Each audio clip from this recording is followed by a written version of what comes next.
Mi nombre es Américo García. Estamos en el municipio de Valencia, corregimiento de Villanueva, vereda Palma de Vino. Eso era un paraíso donde jugábamos en el parque con mis compañeros de colegio.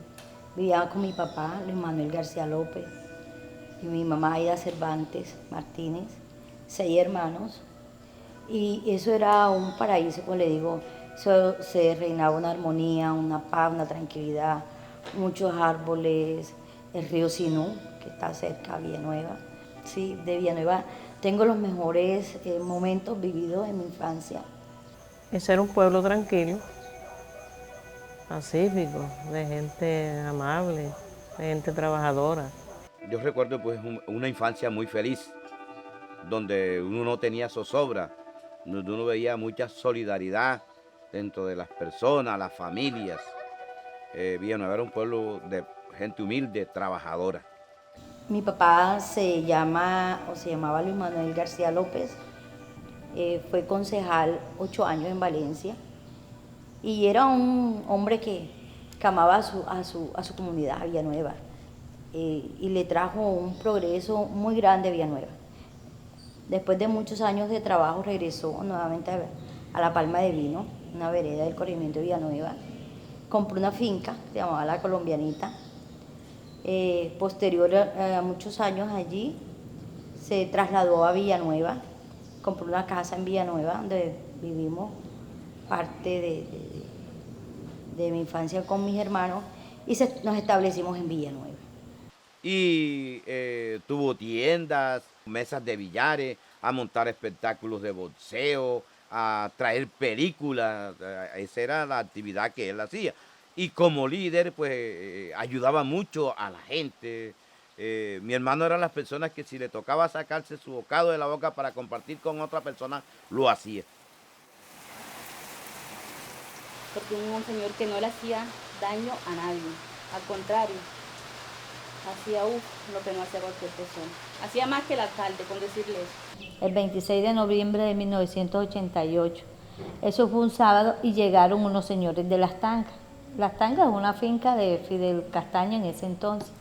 Entonces él vino y se puso a tomar con ellos, porque mi papá ya había un lugar donde había billares, era una cantina donde ellos iban allá, porque no vamos a echar mentiras, el pueblo era la casa de esos señores. Tipo 2 de la tarde pasó una camioneta blanca. Después volvió a pasar. A la segunda pasada, mi mamá dijo aquí iba a pasar algo, porque no era frecuente que esa camioneta pasara. Como a las 2:30, nosotros vemos cómo ese señor encañona a mi papá con un arma. Y ya venía un carro blanco donde venía, en esa época estaba Iván Rojas La Vaca, venía Manolo, Móvil 5, y esas son las personas que suben a mi papá al carro, se lo llevan y nosotros le preguntamos qué pasa, por qué se llama mi papá. Entonces mi mamá salió corriendo porque le dijeron, mire, se llevan a Lucho García. Y mi mamá salió corriendo y decía, ¿por qué se lo llevan? ¿Por qué se lo llevan? Si él no ha hecho nada, ¿por qué se lo llevan? Y ellos dijeron, cállense si no quieren que también aquí pase otra cosa. Ellos le decían, no se preocupen, no digan nada, no denuncien nada, porque como denuncien algo lo vamos a matar a ustedes también. Entonces, nosotros muy niños no sabíamos qué hacer y salimos corriendo detrás del carro que se llevó mi papá.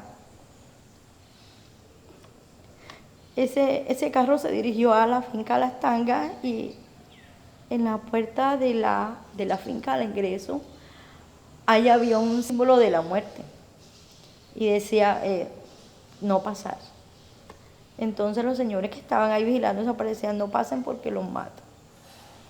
Nosotros en ese momento no sabíamos qué hacer. Había un compadre de mi papá que él era en ese momento el de las comunicaciones de estos tangueros y le decimos y le pedimos el favor a él que nos comunicaran con la finca, que nos explicaran por qué se llevaban a mi papá. Y bueno, ha sido una angustia de nunca acabar desde ese momento, porque hasta la fecha no hemos sabido nada de él. Y nos amenazaron y nos dijeron que teníamos que irnos del pueblo porque allá no, si no nos íbamos, nos mataban a toda la familia.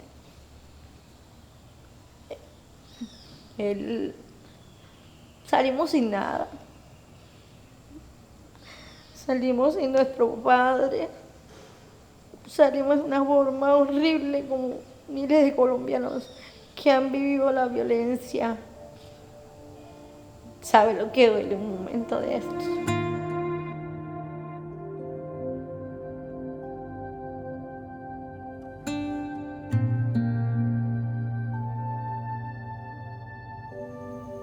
Bueno, mi hermano mirando la necesidad que había en el corregimiento, que aquí los jóvenes, los niños terminaban su primaria y no había dónde. Luego porque el colegio más cercano de bachillerato que existía era en Valencia.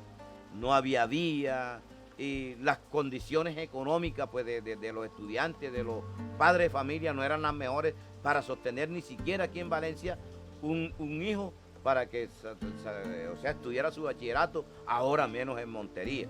Entonces él mirando esa necesidad empezó a gestionar ya como político, como concejal, ese proyecto y yo creo que ya lo tenía muy avanzado y tal vez con unos recursos asignados.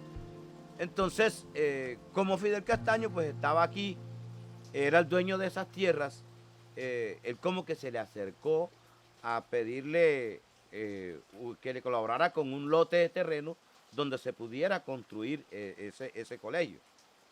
Y él como político como que peleaba defendía era como que la nómina de docente, la nombrara él, y eso, usted sabe que las personas como políticos pues tratan de tener sus cuotas burocráticas para colaborarle a los amigos, a la gente. Entonces ahí no se sabe qué es lo que pasó. En esas conversaciones totales que Fidel como que le quitó los documentos que tenía mi hermano de ese proyecto, se apoderó del proyecto, lo desapareció y se apoderó de eso y a última hora la gente aquí reconoce quién fue él quien construyó el colegio. La idea de fundar un colegio de bachillerato fue de mi papá.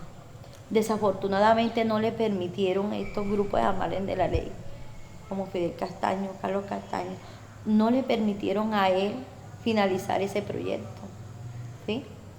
Había tutelas para que cambien la placa del colegio. Y yo pienso que quien debe estar en esa placa es mi padre.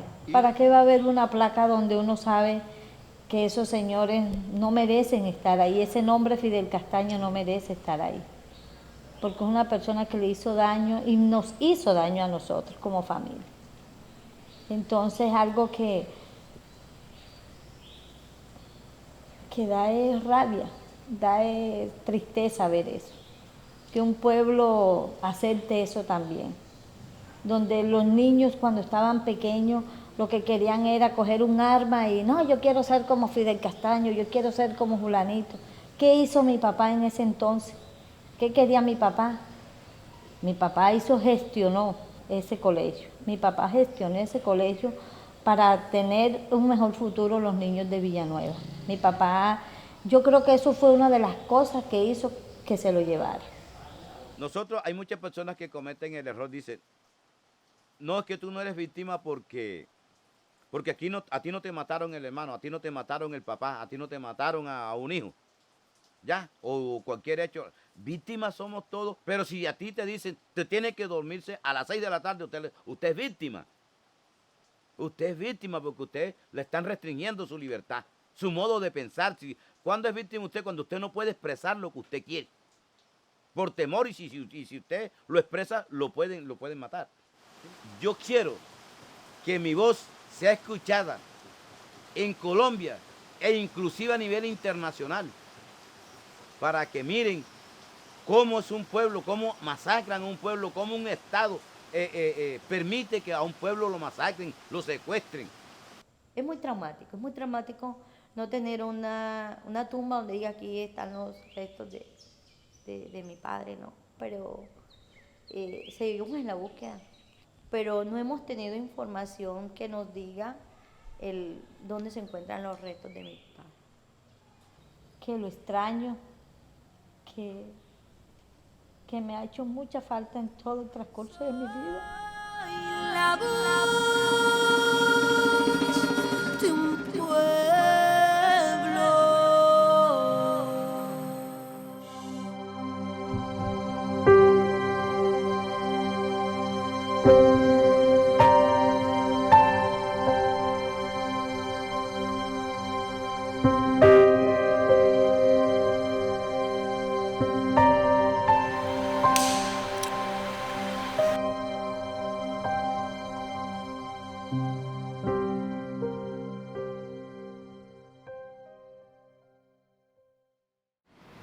Bueno, mi nombre es Ana María Ferrer Arroyo. Yo soy comunicadora social, periodista y estudié en la Universidad Autónoma del Caribe, donde me gradué en el año 95. Yo soy Óscar Martínez Ortiz, periodista, comunicador social egresado de la Universidad Autónoma del Caribe. Enrique Alfonso Camargo Plata, tengo 56 años, egresé de la Universidad Autónoma del Caribe de Barranquilla, aunque yo nací siendo periodista. 21 años de un crimen que marcó una época crítica y para sí, 21 años. 21 años el año pasado, este año ya fueron, todavía no lo ha cumplido, ahora en septiembre son 22 años ya. Ahí está él con la esposa, esta era la esposa de él. Bueno, sí, incluso que la rigurosidad periodística de él, yo creo que ahí fue donde él pecó, porque él decía que cuando pasaba algo aquí, los periodistas se pasaban como de agache y no querían meterse de frente en el tema, omitir cosas. Él decía, eso en Bogotá no lo perdonan, allá sí le dan duro como debe ser. Él vivía con ese permanente, yo le decía, oiga, profesora, pues estamos en Valledupar, los de Bogotá tienen protección, tienen poder, tienen de todo, nosotros aquí no, aquí ¿quién nos protege a nosotros? No, nosotros somos periodistas y tenemos que decir las cosas como son. Él vivía con esa obsesión. Sí. Mi nombre es Ana María Ferrer, yo estoy en Valledupar y soy la coordinadora de la Macro Caribe Insular. Y yo veo que en lo que mandaron, pues ahí está contemplado que sea una mirada más hacia en clave de escucha y también de recomendaciones para la no repetición con las comunidades afro. Claro que sí, entonces si les parece, yo me tomo máximo 10 minutos y les muestro cómo es el proyecto, qué es lo que estamos haciendo, qué hemos avanzado y para dónde vamos para que podamos entonces revisar. Eso por porte ilegal de armas. Yo metí una demanda ante el Consejo de Estado y en marzo fallaron a favor mío. La Fiscalía tiene que pedir en estos días, pedirme perdón público. Ahí tengo el fallo y te lo voy a mandar ahorita. Perdón público. Salí, hasta me mutilaron bajito, lo que callaron en negro, pelo así, y empieza, compadre. Que te vayas, que te vas a capturar, que me capturan, yo no he hecho nada.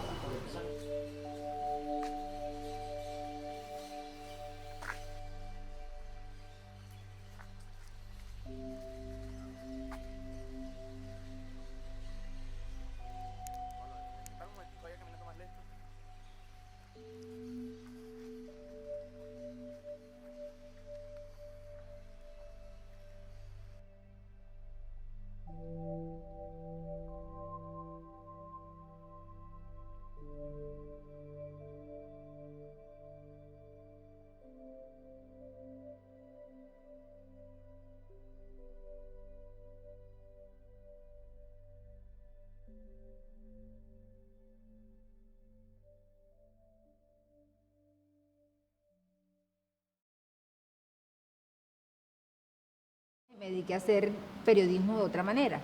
Entonces me fui a trabajar con el Comité de Seguimiento a la Inversión de las Regalías. Ahí teníamos un periódico que se llamaba El Observador de las Regalías y entendí el mundo de la contratación pública y cómo las regalías aquí se las robaban y cómo aquí los alcaldes mineros invertían años y años en una misma obra y nunca la terminaban, y escribía sobre eso. y trataba de escribirlo con un estilo, o sea, que no pareciera que era finalmente éramos una veeduría, pero era un periódico bien escrito. Fue un trabajo muy arriesgado porque a los que invierten recursos públicos no les gusta que los pongan en evidencia, ¿no?, de los malos manejos. Como dice uno, éramos toderos.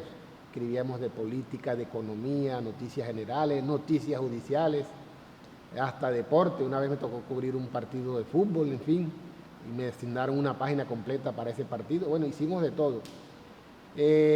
Luego estuve ya en la parte institucional, muchas entidades. Fui jefe de prensa de la antigua Lotería La Vallenata, de algunas campañas políticas. Fui jefe de prensa de la Alcaldía de Valledupar, jefe de prensa de la Gobernación del Cesar. Estuve como periodista del diario El Tiempo acá en Valledupar. Responsabilidad, mucha responsabilidad. Yo me debo a la gente. No solamente era informar, Doménico, de servir de puente, solucionar problemas de médicos, de vivienda, de ropa, de comida, porque yo llegaba a una parte y llega la persona necesitada y no le prestan atención, pero si llegaba yo con la persona enseguida, que la radiografía, que le abrían la puerta en los hospitales, en las clínicas, en todo. Por ejemplo, antes de eso yo pensaba que yo también me atrevía a decir cosas muy fuertes.